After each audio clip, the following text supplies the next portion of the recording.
സഞ്ജു ആണെങ്കിലേ ഞാനിത് ചെയ്യുന്നുള്ളൂ എന്ന തരത്തിൽ പറയുകയും അപ്പൊ അത്രയ്ക്ക് കോൺഫിഡൻസ് അദ്ദേഹത്തിനുണ്ടെന്നാണ്. ആ കോൺഫിഡൻസ് എന്നോട് കാണിക്കുമ്പോൾ എനിക്ക് ഈ എൻ്റെ കരിയറിൽ എനിക്ക് എന്നോട് അത്രയും വിശ്വാസം കാണിച്ചിട്ട് ഒരാൾ വേറെ ഇല്ല. എനിക്കൊന്നൊരു ആക്ടർ ഒരു 70% അവരെ റൂൾ ചെയ്യുന്നവരുടെ കോൺഫിഡൻസ് ആണ്, ബാക്കി 30% ആക്ടിങ് സ്കില്ല് വരുന്നുള്ളൂ എന്നാണ് ഞാൻ വിശ്വസിക്കുന്നത്. അപ്പോൾ ആ കോൺഫിഡൻസ് ആണ് വേണ്ടത്. കോൺഫിഡൻസ് വന്നാൽ നമുക്ക് ഗംഭീരമായിട്ട് ചെയ്യാൻ പറ്റും. ഒരു കൊല്ലം അങ്ങനെ മാറി ഒരു സ്ഥാനത്ത് കൊണ്ട് നിൽക്കുക എന്നൊക്കെ പറയുന്നത് എനിക്കൊന്നും അത്ര ചെറിയ കാര്യമൊന്നുമല്ല. എസ്പെഷ്യലി എന്നെ പോലൊരു ആക്ടർക്ക് അത് അത്ര ഈസിലി അഫോർഡബിൾ അല്ല. അപ്സ് ആൻഡ് ഡൗൺസ് വന്നിട്ടുള്ള ഗ്രാഫ്, അതിൽ നമ്മൾ ഒരുപാട് കാര്യങ്ങൾ പഠിക്കും, ഒരുപാട് കാര്യങ്ങൾ നമ്മൾ ഇമ്പ്രൂവ് ആവും. അല്ലെങ്കിൽ നമ്മൾ വല്ലാതെ അങ്ങ് വളർന്നു പോകും. ഒരുപാട് വളർന്നു പോയി കഴിഞ്ഞാൽ വീഴാൻ ഭയങ്കര പാടായിരിക്കും. അതിൽ നല്ലത് വീണും കയറിയും അങ്ങനെ പോകുന്നതാണ്. വിതച്ച് പോകുക എന്നുള്ളതേ ഉള്ളൂ. നമ്മൾ കൊയ്യും, വേറെ എവിടെന്നെങ്കിലും കൊയ്യും. അപ്പം അത് നമ്മളെ പ്രോസസ്സ് കടന്നു പോവുക, ബാക്കി തന്നെ സംഭവിക്കുന്നുള്ളൂ. പ്രൈമറി മോട്ടീവ് എന്താണെന്ന് ചോദിച്ചു കഴിഞ്ഞാൽ എനിക്ക് നല്ല സിനിമകൾ ചെയ്യുക എന്നുള്ളതാണ്. എനിക്ക് ആ സിനിമ കണ്ടിട്ട് ഒരാൾ നമ്മളോട് മോശം പറയുന്നത് അയ്യേ എന്താണ് ചെയ്തു വെച്ചേക്കുന്നതെന്ന് പറഞ്ഞാൽ അതെനിക്ക് വേദനിക്കും. അത് അങ്ങനെ ഉണ്ടാവാത്ത സിനിമകൾ ചെയ്യുക, അങ്ങനെയുള്ള കഥാപാത്രങ്ങൾ ചെയ്യുക എന്നുള്ളത് തന്നെയാണ് എപ്പോഴും എൻ്റെ ലിസ്റ്റിൽ ഏറ്റവും ആദ്യത്തെ ക്രൈറ്റീരിയ. അത് ഇപ്പോഴും ഞാനങ്ങനെ വെച്ച് പുലർത്തി മുമ്പോട്ട് പോകുന്നു. ആൻഡ് അതിൽ ഞാൻ വളരെ ഹാപ്പിയാണ്.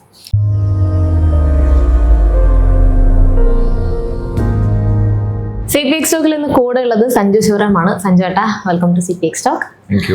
എനിക്ക് ശരിക്കും പറഞ്ഞാൽ ഒരുപാട് സന്തോഷം. നമ്മളൊരു കുറച്ച് മാസം മുന്നേ ഒരു ഇന്റർവ്യൂവിൽ തന്നെ ഇങ്ങനെ സംസാരിച്ചു. അപ്പൊ എൻ്റെ അടുത്ത് ഇങ്ങനെ പറഞ്ഞിട്ട് 1000 Babies എന്നൊരു സീരീസ് വരുന്നുണ്ട്. കമ്മിങ് പ്രോജക്ട്സിനെ പറ്റി ഞാൻ ചോദിച്ചപ്പോൾ പറഞ്ഞത് അതിൽ ക്യാരക്ടർ എന്താണെന്ന് പറയാൻ പറ്റില്ല, പക്ഷെ നല്ലൊരു ക്യാരക്ടർ ചെയ്യുന്നുണ്ട് എന്നൊക്കെ പറഞ്ഞിട്ടാണ് പോയത്. പക്ഷെ കണ്ടു കഴിഞ്ഞപ്പോൾ ശരിക്കും എന്നെ ഞെട്ടിച്ചു. ഇതുവരെ നമ്മൾ കണ്ടിട്ടില്ലാത്തൊരു സഞ്ജു ശിവറാം. അതിൽ സഞ്ജു എന്നെനിക്ക് പറയാൻ പറ്റില്ല, അവിടെ വേറൊരു ബിബിൻ അല്ലെങ്കിൽ ഇന്ന കുറച്ച് ക്യാരക്ടേഴ്സിന്റെ പേരുകൾ വരുന്നുണ്ട്. ആ ഒരു ക്യാരക്ടറായി മാത്രം, അല്ലെങ്കിൽ വേറൊരു വ്യക്തിയായിട്ടാണ് എനിക്ക് കാണാൻ പറ്റിയതൊക്കെ. എനിക്കത് ആദ്യം തന്നെ ചോദിക്കാനാണല്ലോ. ഇതിൽ സഞ്ജുവിന്റെ തുടക്കത്തിലെ സീൻ തന്നെ ഒരു ബാത്റൂം സീൻ കാണിക്കുന്നുണ്ട്. അതിൽ നജീമിക്കായിട്ട് സംസാരിച്ചാൽ പറഞ്ഞു ആ സീൻ ഇങ്ങനെയാണ് ചെയ്യുന്നത് എന്ന് നേരത്തെ പറഞ്ഞിട്ടില്ലായിരുന്നു എന്ന് പറഞ്ഞു. ആ ടൈമിൽ പറഞ്ഞു. അപ്പൊ ആ സീൻ ചെയ്തത് എങ്ങനെ എന്നൊന്ന് പറയാമോ? ആ സീൻ ചെയ്യുന്നതിൽ വലിയൊരു കാരണം എനിക്ക് ആ ഡയറക്ടറിലുള്ള വിശ്വാസമാണ്. എനിക്കൊന്നും നജീമിക്ക് ആ സീരീസിൽ എന്ത് ചെയ്യാൻ പറഞ്ഞാലും ഞാൻ ചെയ്യുമായിരുന്നു. കാരണം അദ്ദേഹം ആ ഓരോ സീനോ അല്ലെങ്കിൽ ഓരോ കഥാപാത്രത്തിന് വേണ്ടി പുള്ളി ആലോചിച്ചിരിക്കുന്നത് വളരെ കൃത്യമാണ്, വളരെ ഇൻഡെപ്ത് പുള്ളി ആലോചിക്കും. അത്രയും ഇല്ലെങ്കിലും അതിൻ്റെ പകുതിയെങ്കിലും ഒരു നടൻ ആലോചിക്കാൻ അല്ലെങ്കിൽ ചിന്തിക്കാൻ ഒരു ശ്രമം നടത്തിയാൽ അത് ആ കഥാപാത്രത്തിന് വിജയമായിരിക്കും. പുള്ളി ചിന്തിക്കുന്നത് അത്രയും പോകണമെന്നില്ല, അദ്ദേഹം അത്രയും കൂടുതൽ അതിനെപ്പറ്റി ആലോചിക്കും. അപ്പോൾ എന്നോടിത് പറയാതിരുന്നത് ഒരുപക്ഷെ ഇപ്പം പലരും പറയാം അത് പറയാതൊക്കെ എങ്ങനെയാ എന്നൊക്കെയുള്ളത്. എനിക്കതിലൊരു പരാതിയില്ല. എനിക്കിപ്പോഴും ഓർമ്മയുണ്ട്. ആ ഷോട്ടിൻ്റെ തൊട്ട് മുമ്പ് ഞാൻ ചോദിച്ചു അടുത്ത് എന്താ എന്ന് ചോദിക്കുമ്പോഴാണ് എൻ്റെ അടുത്ത് പറയുന്നത് നീ തുണിയില്ലാതെ ബാത്റൂമിൽ ഇരിക്കുന്നതാണ്. ഞാൻ ചോദിച്ചു എന്നോട് പറഞ്ഞില്ലല്ലോ എന്ന് പറഞ്ഞു. പറഞ്ഞാൽ നീ അത് ആലോചിച്ച് ടെൻഷൻ അടിക്കില്ലേ? അപ്പം എൻ്റെ അടുത്ത് പറഞ്ഞു എടാ അതിങ്ങനെ നമുക്കത് അതാണ് അയാളെ കാണിക്കുമ്പോൾ നമുക്ക് അയാളൊരു ഫോണിൽ നോക്കി ഇങ്ങനെ ഇരിക്കുന്നു, അയാളൊരു ബേബിയാണ്, ഒരു മമ്മാസ് ബേബിയാണ്. അപ്പം എന്നാൽ ഹീസ് എൻ അഡൾട്ട്. അപ്പം ഇത് രണ്ടും കാണിക്കുന്ന ഒരു ഷോട്ടാണ്. ഞാനതിൽ കൺവിൻസ്ഡ് ആയിരുന്നു. ഞാൻ ഒരു 2 മിനിറ്റുള്ളിൽ നമ്മൾ ആ ഷോട്ട് എടുത്തു. 2 ടേക്ക് പോയി ഓക്കെ ആയിരുന്നു. അത് എനിക്കതിനകത്തൊരു സംശയമോ ഒന്നും ഉണ്ടായിരുന്നില്ല. കാരണം അത് നജീമിക്ക് അത്രയും ക്ലാരിറ്റി ഉണ്ടായിരുന്നു. അപ്പം അതുകൊണ്ട് തന്നെ അത് എനിക്ക് ഒരു ധൈര്യക്കുറവോ കാര്യങ്ങളോ ഒന്നും എനിക്ക് തോന്നിയില്ല. അത് ഞാൻ വിചാരിക്കുന്നത് അങ്ങനെ ഒരു സിനിമയ്ക്ക് വേണ്ടി അത്രയും ചെയ്യാൻ പറ്റുന്നത് എൻ്റെ കമ്മിറ്റ്മെൻറ്റിൻ്റെയും കൂടി ഒരു വാലിഡേഷനാണ്. അല്ലെങ്കിൽ നമ്മൾ കമ്മിറ്റഡ് ആയിരിക്കണം എന്ന് ഞാൻ ആ ധൈര്യമായിട്ട് ഞാനത് ചെയ്തു ഫോർ മൈ ക്യാരക്ടർ എന്ന് പറയാൻ I am proud of it. ഈ നജീമിക്ക ഇതിലുള്ള പലരോടും കഥ ആദ്യം മുതൽ അവസാനം വരെയുള്ളത് പറഞ്ഞിട്ടില്ല, ഇവരുടെ ക്യാരക്ടർ എന്താണ്, ആ സീൻ എന്താണെന്ന് മാത്രമേ പറഞ്ഞിട്ടുള്ളൂ എന്നാണ്. പക്ഷെ സഞ്ജുവേട്ടൻ്റെ അടുത്ത് ഫുൾ കഥ ആദ്യമേ നറേറ്റ് ചെയ്തു. അതിൽ വേറൊരു ക്യാരക്ടർ ചെയ്യാനിരുന്നു. അതിനുശേഷമാണ് ബിബിൻ എന്ന് പറഞ്ഞൊരു ക്യാരക്ടർ അത്രയും വിശ്വസിച്ചു തരാം. അപ്പം സഞ്ജുവേട്ടനെ സംബന്ധിച്ച് അത് വലിയൊരു റെസ്പോൺസിബിലിറ്റി ആണ്. ഇതിലെ ഒരു ഏറ്റവും മെയിൻ ക്യാരക്ടറാണ്. അത് ത്രൂ ഔട്ട് ഫസ്റ്റ് എപ്പിസോഡ് മുതൽ എൻഡ് ചെയ്യുന്നത് വരെ ഈ ബിബിനിലൂടെയാണ് കഥ പോകുന്നത്. അപ്പം ഒരു ഇഞ്ച് അങ്ങോട്ടോ ഇങ്ങോട്ടോ മാറാൻ പറ്റില്ല. അപ്പം ആ ഒരു ക്യാരക്ടറിനോടുള്ള സഞ്ജുവേട്ടൻ്റെ റെസ്പോൺസിബിലിറ്റിയും ഈ ഡയറക്ടറിനോടുള്ള ഒരു കമ്മിറ്റ്മെൻറ്റും എല്ലാം ഇതിൽ ഇൻവോൾവ് ആണ്. അപ്പം ആ ഒരു പ്രോസസ്സിന് അല്ല ഒരു ക്യാരക്ടർ അഡാപ്റ്റേഷനൊക്കെ എങ്ങനെയായിരുന്നു സഞ്ജുവേട്ടൻ കണ്ടത്? ഞാനതൊരു വലിയ ഉത്തരവാദിത്തമാണല്ലോ. ഞാനതിൻ്റെ ഭാരം ഞാൻ ചുമന്നിട്ടില്ല. കാരണം എൻ്റെ ഡയറക്ടറും എനിക്കൊന്ന് അങ്ങനെ ഭാരം ചുമക്കുന്ന ഒരാളായിട്ട് എനിക്ക് തോന്നിയിട്ടില്ല. ഭയങ്കര റിലാക്സ്ഡ് ആയിട്ട് വലിയ കാര്യങ്ങളെ വളരെ ചെറുതായിട്ട് കാണാൻ ആഗ്രഹിക്കുന്ന.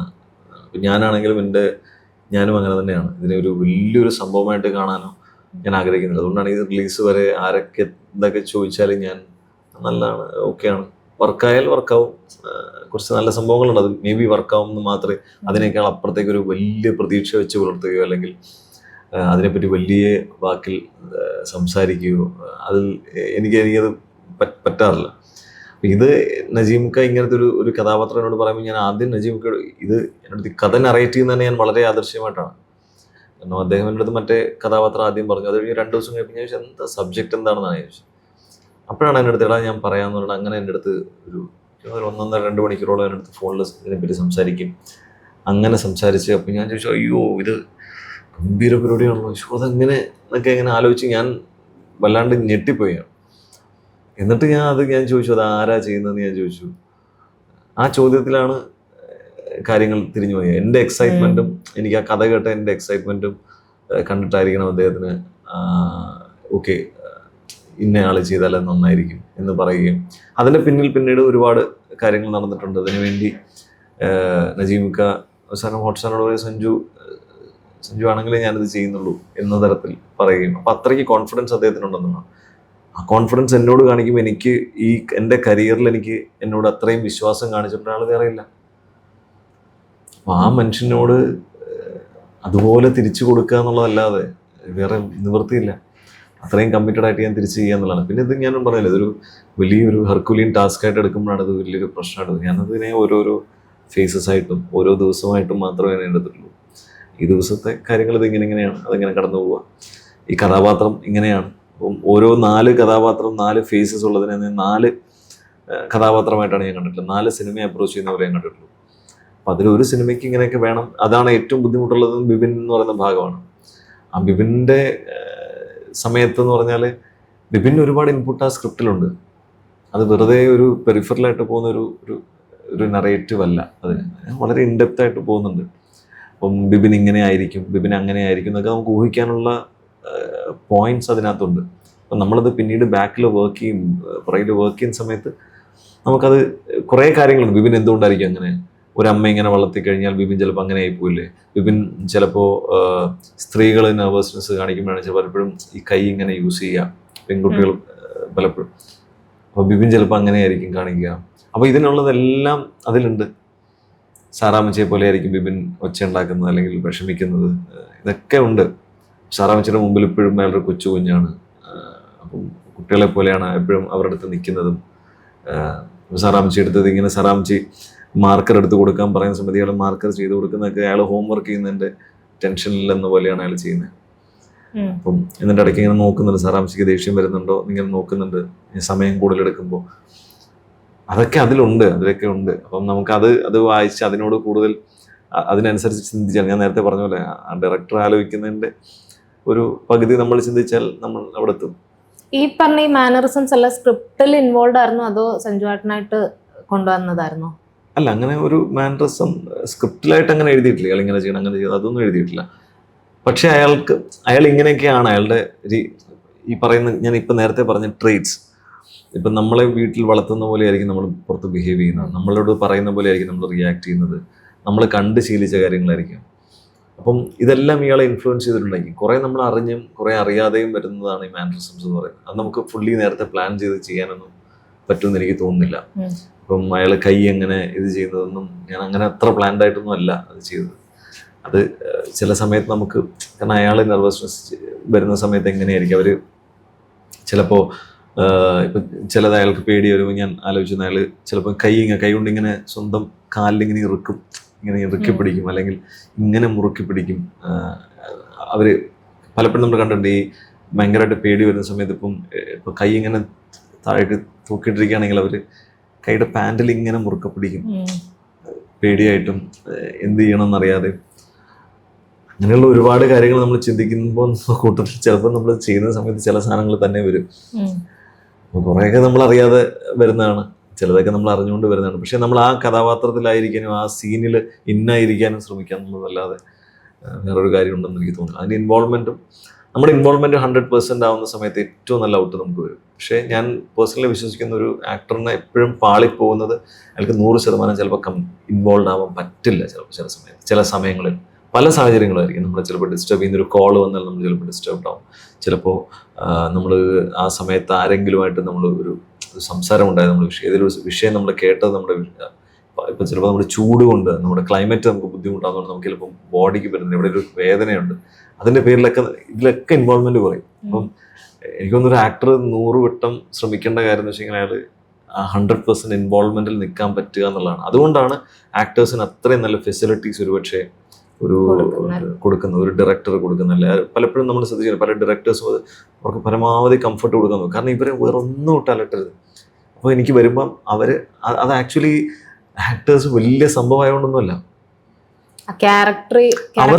അവർക്ക് പീസ് ഓഫ് മൈൻഡ് കൊടുത്തു കഴിഞ്ഞാൽ അവർ വേറെ മറ്റു ചിന്തകൾ പോലെ, നമ്മളിപ്പം നിങ്ങൾ വേറൊരു കാര്യം ചിന്തിച്ചുകൊണ്ടിരിക്കുന്നത് എനിക്കറിയാൻ പറ്റില്ലല്ലോ. ഇപ്പം ഇവിടെ ഇരിക്കുന്ന സമയത്ത് നിങ്ങൾ വേറൊരു കാര്യം ചിന്തിച്ചുകൊണ്ടിരിക്കുന്നത്, അതേസമയം ഈ ടേബിളിന്റെ ഒരു കാല് ഇപ്പം പ്രതീക്ഷയുടെ ഒരു കാലിലാണ് ഇരിക്കുന്നതെങ്കിൽ പ്രതീക്ഷയ്ക്ക് സംസാരിക്കാൻ പറ്റില്ലല്ലോ. അപ്പൊ അതെങ്ങനെ സംസാരിച്ചിട്ട് നമുക്കത് അതിന്റെ ഒരു കംപ്ലീഷൻ കിട്ടില്ല. എന്ന് പറയുന്ന പോലെ ഒരു കംഫർട്ട് കൊടുക്കുക, അവർക്കൊരു ഭയങ്കര കംഫർട്ടും ഭയങ്കര കോൺഫിഡൻസും കൊടുക്കുക. അതായിരിക്കും ഈ ആക്ടേഴ്സിന് ഇത്ര ഫെസിലിറ്റീസ് കൊടുക്കുന്നതും. ഇപ്പോൾ കാരവാനോ അല്ലെങ്കിൽ ഒരാൾ കുട പിടിക്കുന്നത്, ഇതൊക്കെ പറഞ്ഞ് കുട പിടിക്കുന്നതൊക്കെ പറഞ്ഞാൽ അയാൾ വെള്ളം വീണ് അയാളുടെ കോസ്റ്റ്യൂം നനഞ്ഞു കഴിഞ്ഞാൽ കണ്ടിന്യൂറ്റി അത് അറിയും. അല്ലാതെ അയാൾ വലിയ ആളായിട്ടല്ല. ഇതൊന്നും വേറെ ആരും സ്ക്രീനിൽ വരുന്നില്ല. അപ്പോൾ അതുകൊണ്ടാണ് അത് ചെയ്യുന്നത്. ഇപ്പോൾ അയാൾക്ക് നല്ല ഫുഡ് കൊടുക്കണമെന്ന് പറയുന്നത് ചിലപ്പോൾ അയാൾക്ക് എന്തെങ്കിലും ബുദ്ധിമുട്ട് അസുഖം വന്ന് മുടങ്ങിക്കഴിഞ്ഞാൽ, അയാൾക്ക് വയ്യാതെ വന്നു കഴിഞ്ഞാൽ അയാൾ സെറ്റിൽ പിറ്റേ ദിവസം വന്നില്ലെങ്കിൽ എൻ്റെ ഷൂട്ട് മുടങ്ങും. അപ്പോൾ ഷൂട്ട് എനിക്ക് ഒരു ദിവസം 5 ലക്ഷം രൂപ 6 ലക്ഷം രൂപയെങ്കിലും കുറഞ്ഞ ചിലവാണ് ഒരു ആവറേജ് ഒരു പടത്തിന്. അപ്പം അന്ന് അയാൾ വന്നില്ല, എൻ്റെ സീൻ മാറ്റി ഞാൻ മൊത്തം തകിടം പറയും. എനിക്ക് ഇയാൾക്കൊരു പാരസെറ്റമോൾ കൊടുക്കേണ്ട ഇതിൽ എനിക്ക് എൻ്റെ 5 ലക്ഷം രൂപ പോകും. അപ്പം ഇതാണ് കംഫർട്ട് കൊടുക്കുന്നത്. അപ്പം അത്രയും ഇൻവോൾവ്മെന്റ് നമ്മൾ ആ ക്യാരക്ടറിലേക്ക് വരിക, അത് വരണമെങ്കിൽ നമ്മൾ ഈ സറൗണ്ടിങ്സ് എല്ലാം ഹെൽപ്പ് ചെയ്യണം. അതിനുവേണ്ടിയാണ് ആ ഫെസിലിറ്റി നമ്മൾ ഇൻവോൾവ് ആയിട്ട് നിൽക്കുക എന്നുള്ളതാണ്. അപ്പം 100% നമ്മൾ ഇൻവോൾവ് ആയിട്ട് നിൽക്കുമ്പോൾ ഏറ്റവും നല്ല ഔട്ട് വരും. ഒരു കോൺഫിഡൻസിൽ നിൽക്കുമ്പം നമുക്ക് എനിക്കൊന്നൊരു ആക്ടർ ഒരു 70% അവരെ റൂൾ ചെയ്യുന്നവരുടെ കോൺഫിഡൻസ് ആണ്. ബാക്കി 30% ആക്ടിങ് സ്കില്ല് വരുന്നുള്ളൂ എന്നാണ് ഞാൻ വിശ്വസിക്കുന്നത്. അപ്പോൾ ആ കോൺഫിഡൻസ് ആണ് വേണ്ടത്. കോൺഫിഡൻസ് വന്നാൽ നമുക്ക് ഗംഭീരമായിട്ട് ചെയ്യാൻ പറ്റും. കോൺഫിഡൻസ് ഉണ്ടായിരുന്നു അല്ലേ? വിപിനിൽ എനിക്ക് ആ കോൺഫിഡൻസ് ഉണ്ടായിരുന്നു. അത് എന്താണെന്ന് വെച്ചാൽ നമ്മൾ ഈ ഒരുപാട് കുറച്ച് നാളായല്ലോ നമ്മളിങ്ങനെ പലതും ചെയ്ത് ഒരു പരിധി കഴിയുമ്പോൾ നമുക്ക് പിന്നെ പേടിക്കാൻ നിവൃത്തിയില്ലല്ലോ. ഇതല്ലേ ഞാൻ ഇതിനു വേണ്ടിയിട്ടല്ലേ ഇവിടെ വന്നത്. പിന്നെ ഞാനങ്ങനെ പേടിക്കും. എനിക്ക് ആദ്യത്തെ സിനിമയിൽ അഭിനയിക്കുമ്പോൾ എനിക്ക് പേടിയില്ലായിരുന്നു. അതെങ്ങനെയാന്ന് വെച്ചെങ്കിൽ എനിക്ക് വേറെ വഴിയില്ല. ഇതാണ് എൻ്റെ വഴി. അപ്പം ഞാൻ അവിടെ എത്തുമ്പോൾ എനിക്ക് പേടിയാന്ന് പറഞ്ഞിട്ട് കാര്യമുണ്ട്. ഞാൻ അതിനു വേണ്ടിയിട്ടാണ് ഇവിടെ വന്നത്. അപ്പം എനിക്കതിനകത്ത് എൻ്റെ ജോലി എന്ന് പറഞ്ഞാൽ ആ സമയത്ത് ഞാൻ ഡയലോഗ് മൊത്തം പഠിച്ചിരിക്കുക, ഞാൻ കാരണം ഒരു ടേക്ക് മുടങ്ങാതിരിക്കുക, ഞാൻ അതിനെപ്പറ്റി ഫുൾ പ്രിപ്പയർഡ് ആയിട്ടിരിക്കുക എന്ന് പറഞ്ഞ സാധനമായിരുന്നു. പക്ഷേ വിത്ത് എക്സ്പീരിയൻസ് എന്ത് പറ്റുമെന്ന് വെച്ച് കഴിഞ്ഞാൽ നമുക്ക് കുറേ നമ്മൾ പോലും അറിയാത്ത ചില ഒരു എന്താ പറയുന്നത് ഒരു ടേസ്റ്റ് നമുക്ക് വരും. നമുക്കത് ഇങ്ങനെ ചെയ്യാം. ചില സ്കിൽ സെറ്റ്സ് നമ്മൾ അറിയാതെ ഡെവലപ്പ് ചെയ്യും. അതിനിങ്ങനെ ചെയ്യാം, ഇങ്ങനെ നമുക്ക് മാൻഡ്രസംസ് യൂസ് ചെയ്യാം, അല്ലെങ്കിൽ ഇങ്ങനെ ഒരു മാൻഡ്രസം വരും, അയാൾ ഇങ്ങനെ ആയിരിക്കും ചിന്തി. ഇത്രയും കൂടുതൽ ചിന്തയൊക്കെ നമുക്ക് വരുന്നത് ഔട്ട് ഓഫ് എക്സ്പീരിയൻസ് ആണ്. ആ എക്സ്പീരിയൻസും ഇതൊക്കെ വരുമ്പോൾ നമ്മൾ ഇവോൾവ് ആയി വരുന്നതാണ്. ഈ പലരും പറയാറുള്ളതാണ്, ഒരു സിനിമ നമ്മൾ അടുപ്പിച്ച് സിനിമകൾ ചെയ്യും, പല ഷൂട്ടിന് പൊക്കോണ്ടിരിക്കുമ്പം ആ ക്യാരക്ടറിലോട്ട് ഫുള്ളി ഇൻവോൾവ് ആവാനായിട്ട് പറ്റില്ല. പക്ഷെ സഞ്ജുവേട്ടൻ്റെ കാര്യത്തിൽ നജീമിക്ക് പറഞ്ഞാൽ 1.5 വർഷത്തേക്ക് സഞ്ജുവേട്ടനെ ഫുള്ളി മാറ്റി നിർത്തിയേക്കുമായിരുന്നു. ഇതിനു വേണ്ടി മാത്രം നിർത്തിയേക്കുമായിരുന്നു, വേറെ ഡിസ്ട്രാക്ഷൻസ് പാടില്ല. പിന്നെ താടിയോ മുടിയോ എന്തോ വളരാനായിട്ട് 3 മാസം ബ്രേക്ക് എടുത്തിരുന്നു എന്നൊക്കെ. അപ്പൊ ആ സമയത്ത് വേറെ കമ്മിറ്റ്മെന്റ്സ് ഇല്ല, വേറെ സിനിമകളില്ല, ഫുള്ളി 1000 ബേബീസിന് വേണ്ടി മാത്രമായിരുന്നു എന്ന് പറഞ്ഞു. ശരിക്കും ആ ഒരു 1.5 വർഷക്കാലം സഞ്ജുവേട്ടനെ സംബന്ധിച്ച് എങ്ങനെയായിരുന്നു? അതൊരു ഡിഫിക്കൽട്ട് ചോയ്സ് ആണ്. ഡിഫിക്കൽട്ട് എനിക്ക് തോന്നുന്നു ഞാൻ അതിന് മുമ്പ് ചെയ്തത് അജയൻ്റെ 2ാം മോഷണമാണ്. അപ്പം ഇത് കമ്മിറ്റ് ചെയ്തതിന് ശേഷം ഞാൻ ആകെ ചെയ്തത് അജയൻ്റെ 2ാം മോഷണത്തിൻ്റെ പാച്ച് ഒരു 2 ദിവസം മറ്റും ഉണ്ടായിരുന്നു. അതല്ലാതെ വേറെ ഒന്നും ഞാൻ ചെയ്തിട്ടില്ല. അതിൻ്റെ കൂടെ വന്ന ബാക്കിയെല്ലാം വിടേണ്ടി വന്നു. അപ്പം ഇപ്പം നജീമിക്ക വേറൊന്നും ചെയ്യരുതെന്ന് പറഞ്ഞിട്ടില്ല, അങ്ങനെ പറയില്ല. പക്ഷെ എന്നിരുന്നാൽ പോലും എടാ ഇതിനെ ബാധിക്കാത്ത തരത്തിൽ എന്ന തരത്തിൽ. അപ്പം എനിക്കറിയാം അത്, കാരണം അത് ഇതിനെ ബാധിക്കാത്ത തരത്തിൽ നമുക്കൊരു സാധനം ചിലപ്പോൾ ചെയ്യാൻ പറ്റില്ല. അപ്പം എനിക്ക് ഇതിനിടയ്ക്ക് വേറൊരു സിനിമ വന്നതും അത് ഇതുപോലെ തന്നെ ഡേറ്റും പ്രശ്നങ്ങളും, കാരണം കണ്ടിന്യൂറ്റി അതൊക്കെ നഷ്ടപ്പെടും. അപ്പം നമ്മളുടെ മനസ്സിൽ നമുക്ക് ഭയങ്കര ടെൻഷനാവും. ഈ 2 വരുമ്പോൾ 2 കൂടെ മിക്സ് ചെയ്ത് പോകുമ്പോൾ അവിടെ ഡേറ്റിൻ്റെ പ്രശ്നം, ഇവിടെ ഡേറ്റിൻ്റെ പ്രശ്നം, ഒരാൾ നമുക്ക് വേണ്ടി ബുദ്ധിമുട്ടുന്നു എന്ന് കാണുമ്പോൾ നമുക്ക് വീണ്ടും ടെൻഷൻ ആവുകയും. അപ്പോൾ അത് ഈ ഒരു കൊല്ലം അങ്ങനെ മാറി ഒരു സാധനത്തിന് വേണ്ടി നിൽക്കാന്നൊക്കെ പറയുന്നത് എനിക്ക് തോന്നുന്നു അത്ര ചെറിയ കാര്യമൊന്നുമല്ല. എസ്പെഷ്യലി എന്നെപ്പോലൊരു ആക്ടർക്ക് അത് അത്ര ഈസിലി അഫോർഡബിൾ അല്ല. കാരണം നമ്മൾ ഒരെണ്ണത്തിൽ മാത്രമായിട്ട് ഡിപ്പെൻഡ് ചെയ്ത് നിൽക്കുക, അല്ലെങ്കിൽ കാരണം മറ്റ് സിനിമകൾ നമുക്ക് വേണം, പിന്നെ നമുക്കൊരു വലിയ ഗ്യാപ്പ് വരും. കാരണം മറ്റ് സിനിമകൾ നമ്മൾ ചെയ്യാത്ത പക്ഷം ഇനി ഇൻ കേസ് ഈ ചെയ്യുന്ന സിനിമയ്ക്ക് എന്തെങ്കിലും ഒരു വിചാരിച്ചത്ര ഒരു വിജയം ഉണ്ടായില്ലെങ്കിൽ നമ്മൾ വീണ്ടും വിടും. അപ്പോൾ അത് ഒരു വലിയൊരു ചോയ്സാണ്. പക്ഷെ ഞാൻ എപ്പോഴും എനിക്ക് അങ്ങനത്തെ ഒരു സംഭവം വരുന്ന സമയത്ത് അതിനോട് 100 വട്ടം ഇതുപോലത്തെ ഞാൻ ശ്രമിക്കാറുണ്ട്. ഞാൻ മറ്റു കാര്യങ്ങളിൽ ഇൻവോൾവ് ആവാതിരിക്കാൻ ഒരു ഡേറ്റ് നമ്മൾ കൊടുത്ത് ഞാൻ എൻ്റെ ഡേറ്റുകൾ മാറ്റാറില്ല. എൻ്റെ ഡേറ്റുകളിൽ ഇപ്പോൾ പറഞ്ഞതിനകത്തൊന്നും ഞാൻ വേറെ ഒന്നും ചെയ്യാറില്ല. അതല്ലെങ്കിൽ ഞാൻ ആദ്യമേ പറയും ഇന്ന ദിവസങ്ങൾ വേറൊരു പ്രശ്നം. പക്ഷേ 1000 Babies അങ്ങനെ പോലും നമുക്കൊരു ഇതില്ല. കാരണം എൻ്റെ ലുക്കുകൾ മാറണം. ഇപ്പം അവസാനത്തെ ക്ലൈമാക്സ് അത് എത്രയും പെട്ടെന്ന് തീർക്കണമെന്നുണ്ടായിരുന്നു. അപ്പോൾ എത്രയും പെട്ടെന്ന് തീർക്കണമെന്നുണ്ടെങ്കിൽ അപ്പോൾ ഞാൻ വേറെ ഗെറ്റപ്പിലാണ്, ഞാൻ നൈസ് ഫാമിലിയുടെ ആ ഗെറ്റപ്പിലാണ് നിൽക്കുന്നത്, മീശ മാത്രമുള്ള. അപ്പം ഇടയ്ക്ക് ഇവൻ പ്രൊഡക്ഷൻ്റെ സൈഡിൽ നിന്നൊക്കെ പറഞ്ഞു, എന്നാൽ പിന്നെ സഞ്ജു അത് നമുക്ക് അധികം താമസിക്കാതെ തന്നെ ചെയ്തുകൂടെ, കാരണം നമ്മൾ വെറുതെ ഒത്തിരി ഡിലേ ആവുമല്ലോ എന്ന് പറഞ്ഞു. അപ്പം ഞാനാണ് നജീമിക്കോട് പറഞ്ഞത്, നജീമിക്ക എന്തായാലും നമ്മൾ ഇത്രയും കഷ്ടപ്പെട്ടു, നമ്മളിതാണ് നമ്മൾ പ്ലാൻ ചെയ്തത്, ബാക്കി പോസ്റ്റ് പ്രൊഡക്ഷൻ വർക്ക് എല്ലാം നടക്കട്ടെ, ഇത് മാത്രം നമുക്ക് മാറ്റി വയ്ക്കാം, അതിനുവേണ്ടി നമുക്ക് വെയിറ്റ് ചെയ്യാം എന്ന് പറഞ്ഞത് ഞാനാണ് ലാസ്റ്റ്. അപ്പം നജീമിക്ക ഇവരോട് പറഞ്ഞു, നമ്മളിങ്ങനെ എല്ലാവരും ഇങ്ങനെ പറയുന്നു ഡിലേ ആവുന്നു, നമുക്ക് ആ ലുക്ക് അല്ലാതെ നമുക്ക് അതായത് ക്ലൈമാക്സിൽ ബിബിൻ്റെ ലുക്ക് നമുക്ക് ഇപ്പം ചെറിയ സ്റ്റബിൾസ് വെച്ചിട്ടുള്ള ഒരു പരിപാടിയാണെങ്കിലും പിടിച്ചുകൂടെ എന്ന് പറഞ്ഞു. അപ്പം ഞാനാണ് സത്യം പറയുന്നത്, അത് എന്തിനു പറയുന്നത് വെച്ച് കഴിഞ്ഞാൽ എനിക്ക് അത്രയും നമ്മൾ കഷ്ടപ്പെട്ടിട്ടുണ്ട് ആ പ്രോജക്റ്റിന് വേണ്ടി, എല്ലാവരും കഷ്ടപ്പെട്ടിട്ടുണ്ട്. അപ്പോൾ ശരിയാണ്, പെട്ടെന്ന് തീർന്നാൽ പ്രൊഡക്ഷന് കുറച്ചുകൂടി എളുപ്പമാണ്, നമുക്ക് പെട്ടെന്ന് പരിപാടികൾ നടക്കും. പക്ഷേ നജീമിക്കയുടെ മനസ്സിലും എൻ്റെ മനസ്സിലും അത് അങ്ങനെ വേണമെന്നായിരുന്നു. അപ്പം എൻ്റെ ഭാഗത്തുനിന്ന് ഞാനത് 100% ഞാൻ എനിക്ക് അപ്പം നജീമ് പറയടാ അന്ന് അങ്ങനെ അത് മതി നമുക്ക് അതൊക്കെ ചെയ്യാം. എന്നിട്ട് ഞങ്ങൾ അത് കഴിഞ്ഞ ഡിസംബറിലാണ് ചെയ്തത്, 2 മാസത്തെ ഗ്യാപ്പ് എടുത്തിട്ടാണ് ചെയ്തത്. അത് നമ്മൾ ചില ഒരു പ്രൊജക്റ്റിന്റെ ഒരു പെർഫെക്ഷന് വേണ്ടി നമ്മൾ ചെയ്യുന്ന ചില കാര്യങ്ങൾ, അതിലാണ് ഞാൻ ഹൈ കണ്ടെത്തുന്നത്. നമുക്ക് സക്സസിനേക്കാളും രുചി നമ്മൾ അതിൻ്റെ പ്രോസസ്സ് ഇങ്ങനെ കടന്നു പോകുമ്പോഴാണ്, അതിൻ്റെ ഒരു രസത്തിൽ ഇങ്ങനെ കടന്നു പോകുന്നതും. സക്സസ് നമുക്ക് സക്സസ് ഒരു ബേർഡനാണ്, ഒരു വേണ്ട നമുക്ക് അതാണ് ആഗ്രഹമെങ്കിലും അതൊരു ബേർഡനാണ്. അതിൻ്റെ ആൾക്കാർ കാണുന്നവർ ആസ്വദിക്കും സിനിമ. ഇപ്പോൾ നമ്മുടെ വെബ് സീരീസ് കണ്ടു, ഭയങ്കര ഗംഭീരമാണ്, അവർ ആസ്വദിക്കുന്ന അത്രയും നമുക്ക് ആസ്വദിക്കാൻ പറ്റില്ല. അത് നമ്മളുടെ ശാപമായിരിക്കാം, വോട്ടെവർ. പക്ഷേ നമുക്ക് അവർ എൻജോയ് ചെയ്യുന്ന അത്രയും പറ്റില്ല. പക്ഷെ അപ്പോഴും നമുക്കൊരു സന്തോഷമുള്ളത്, അവർക്കത് ഇഷ്ടപ്പെട്ടു എന്ന് പറയുന്ന ആ ഒരു സന്തോഷം മാത്രമാണ്. പക്ഷെ നമ്മുടെ അടുത്ത ചിന്ത എന്ന് പറയാൻ, ഇനി ഞാൻ എന്ത് ചെയ്യും. ശരിക്കും നല്ലൊരു വർക്ക് കിട്ടിക്കഴിഞ്ഞാൽ അടുത്ത വർക്ക് അതിനനുസരിച്ച് തന്നെ കീപ്പ് ചെയ്യണം എന്നുള്ള ഒരു റെസ്പോൺസിബിലിറ്റി കൂടെ അല്ലേ ശരിക്കും? ഡെഫിനറ്റായിട്ടും ഇതിപ്പോൾ ചെയ്യുമ്പോൾ ഇനി എന്ത് ചെയ്യും. ഇപ്പം എല്ലാവരും ഇത് എന്നോട് ചോദിക്കുകയാണെങ്കിൽ എൻ്റെ ഒരു ബോഡി ഓഫ് വർക്കിൽ എനിക്ക് എടുത്ത് കാണിക്കാൻ പറ്റുന്ന ഒരു സാധനമാണ് 1000 Babies എന്ന് പറയുന്ന വെബ് സീരീസും അതിലെ കഥാപാത്രവും.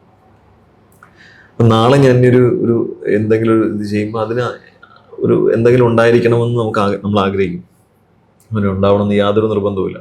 ചിലപ്പോൾ ഇനി നമ്മൾ ചെയ്യുന്നത് ചിലപ്പോൾ വിജയിച്ചില്ലെന്ന് വരാം, അല്ലെ പരാജയപ്പെട്ടേക്കാം, അല്ലെങ്കിൽ ഇതുപോലെ ഡെപ്തുള്ള കഥാപാത്രമായിരിക്കില്ല. അത് സംഭവിക്കുന്നതാണ്, നമുക്കൊന്നും ചെയ്യാൻ പറ്റില്ല.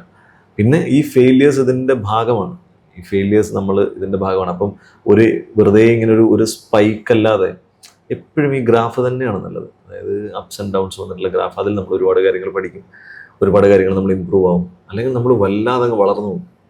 ഒരുപാട് വളർന്നു പോയി കഴിഞ്ഞാൽ വീഴാൻ ഭയങ്കര പാടായിരിക്കും. അതിൽ നല്ലത് വീണും കയറിയും അങ്ങനെ പോകുന്നതാണ്. അപ്പം അടുത്തത് ഗംഭീരമാണെന്ന്. ഇപ്പം ഞാനിപ്പോൾ അടുത്ത് ചെയ്തത് ഇപ്പം സംഭവ വിവരണം 4.5 സംഘം എന്ന് പറഞ്ഞിട്ട് പ്രശാന്തിൻ്റെ ഒരു വെബ് സീരീസാണ് ചെയ്തത്. അതും വെബ് സീരീസാണ്. അപ്പോൾ അതും ഈ പറയുന്ന പോലെ വളരെ ഡിഫറെൻ്റ് ആയിട്ടുള്ള, ഞാനിതുവരെ ചെയ്തിട്ടില്ലാത്ത കൈൻഡ് ഓഫ് ഒരു ക്യാരക്ടറാണ്. ഇതുവരെ വേറൊരു അപ്രോച്ചാണ്. അത് കൃഷാന്തിൻ്റെ ഏറ്റവും വലിയ പ്രൊജക്റ്റാണത്. കൃഷാന്ത് ഇതുവരെ ഇതിലെ ഏറ്റവും വലിയ പ്രൊജക്റ്റാണ്. സോണി ലിവിൻ്റെ ഭയങ്കര എക്സ്പെക്റ്റേഷനുള്ളൊരു ഇതാണ്. നല്ല കഥാപാത്രമാണ്. അതിനകത്ത് ഈ പറഞ്ഞൊരു 4 ഘട്ടങ്ങൾ വരുന്നുണ്ട്. ഇയാളുടെ ഒരു സ്കൂൾ ഫേസ് മുതൽ ഒരു mid-40s വരുന്നൊരു കാലഘട്ടം വരുന്നുണ്ട്. അപ്പോൾ ഞാൻ ഭയങ്കര ഹാപ്പിയാണ്. അപ്പോൾ എന്നോട് എന്ത് ചോദിക്കാൻ, എനിക്ക് 1000 Babies കഴിഞ്ഞിട്ടുണ്ടെന്ന് വെച്ചാൽ എനിക്ക് 4.5 സംഘം എന്നുള്ള സംഭവമാണ്. പക്ഷെ അതെപ്പോഴും സംഭവിച്ചോണമെന്നില്ല. പിന്നീട് അങ്ങോട്ട് എന്താവും നമുക്കറിയില്ല. പക്ഷേ തിങ്സ് ആർ ഗുഡ്. അത് നമ്മളുടെ ഇൻറ്റൻഷൻ കറക്റ്റ് ആവുമെന്നുള്ളതേ ഉള്ളൂ. നമ്മൾ 100% സത്യസന്ധമായിട്ട് അതിനെ അപ്രോച്ച് ചെയ്ത് കഴിഞ്ഞാൽ അത് നമുക്ക് തിരിച്ചു തരും. ഇപ്പോൾ ആൾക്കാർ പറയുന്നു, നിങ്ങളുടെ നല്ല സെലക്ഷനാണ്, നിങ്ങൾ എങ്ങനെ സബ്ജക്റ്റ് സെലക്ട് ചെയ്യുന്നു, നിങ്ങൾ റോഷാക്ക് ചെയ്തു, അത് കഴിഞ്ഞ് പാച്ചും അത്ഭുതങ്ങളൊക്കെ ചെയ്യുന്നു, പുരുഷപ്രേതം ചെയ്തു, അത് കഴിഞ്ഞ് 1000 Babies ചെയ്യുന്നു, ARM ചെയ്യുന്നു. ഇതൊന്നും എൻ്റെ സെലക്ഷൻ ഞാൻ അങ്ങനെ ഇതായിട്ട് പറയില്ല. ഇതെല്ലാം പല സമയത്ത് ആലോചിച്ച്, ഇതിപ്പം ഈ 1000 Babies ആണ് ഞാൻ ആദ്യം എൻ്റെ റിലീസാവുന്ന വെബ് സീരീസ് എങ്കിലും ഞാൻ ആദ്യം കമ്മിറ്റ് ചെയ്ത വെബ് സീരീസ് 4 സംഘമാണ്. ആദ്യം ഷൂട്ട് നടക്കുന്നത് ഇതിൽ ഏതായിരുന്നു? ഇതിൻ്റെയാണ്. പക്ഷേ ആദ്യം നമ്മൾ കമ്മിറ്റ് ചെയ്തത് 4 സംഘമാണ്. അത് 2021 മുതൽ നമ്മൾ തുടങ്ങി അതിൻ്റെ പ്രൊജക്ടിൻ്റെ വർക്ക് തുടങ്ങിയതാണ്. പിന്നെ ARM എന്ന് പറയുന്നത് ഞാൻ 2022 അവസാനം ചെയ്തതാണ്. 2023 തുടക്കം ചെയ്ത വെബ് സീരീസ് സിനിമയാണ്.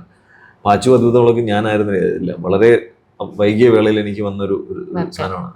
അതേപോലെ തന്നെ ARM ആണെങ്കിലും ഞാനായിരുന്നില്ല ആദ്യം ക്യാരക്ടർ ചെയ്യുന്നത്, എങ്ങനെ മാറിത്തിരിഞ്ഞ് വന്നതാണ്. അപ്പം ഇതൊന്നും നമ്മൾ വിചാരിക്കുന്നതല്ല. പുരുഷപ്രയത്തിൽ അത് ഞാൻ ചെയ്യാണ്ടിരുന്നതല്ല. ഞാൻ അതിൻ്റെ ഷൂട്ടിൻ്റെ തലേ ദിവസമാണ് കൃഷ്ണൻ തന്നെ വിളിച്ചിട്ട് ഇതൊന്ന് ഒരു ദിവസം വന്ന് നമുക്ക് ഇതൊന്ന് ചെയ്തിട്ട് പോയാലോ എന്ന് പറഞ്ഞ് ഞാൻ അങ്ങനെ പോയി ചെയ്തതാണ്. അത് പ്രൊഡ്യൂസ് ചെയ്തത് പ്രശാന്ത് ഏട്ടനായതുകൊണ്ടും കൃഷ്ണാന്ത് അത് ചെയ്തതായതുകൊണ്ടും ഞാൻ പോയി ചെയ്തതാണ്. പക്ഷെ അതൊക്കെ നല്ലതായിട്ട് ഭവിച്ചു. അത് നമ്മുടെ സമയം നല്ലതാകുമ്പോഴും അതിന് പുറകെ നമുക്ക് വേറൊരു എഫേർട്ടിൻ്റെ കാലഘട്ടമുണ്ട്. അപ്പം നമ്മൾ ഈ കൊയ്തെടുത്തുനിന്ന് തന്നെ വിതച്ചെടുത്തുനിന്ന് തന്നെ കൊയ്യാൻ പറ്റണമെന്നില്ല. വിതച്ച് പോകുക എന്നുള്ളതേ ഉള്ളൂ. നമ്മൾ കൊയ്യും, വേറെ എവിടെന്നെങ്കിലും കൊയ്യും. അപ്പം അത് നമ്മളെ പ്രോസസ്സ് കടന്നു പോവുക, ബാക്കി തന്നെ സംഭവിക്കുന്നുള്ള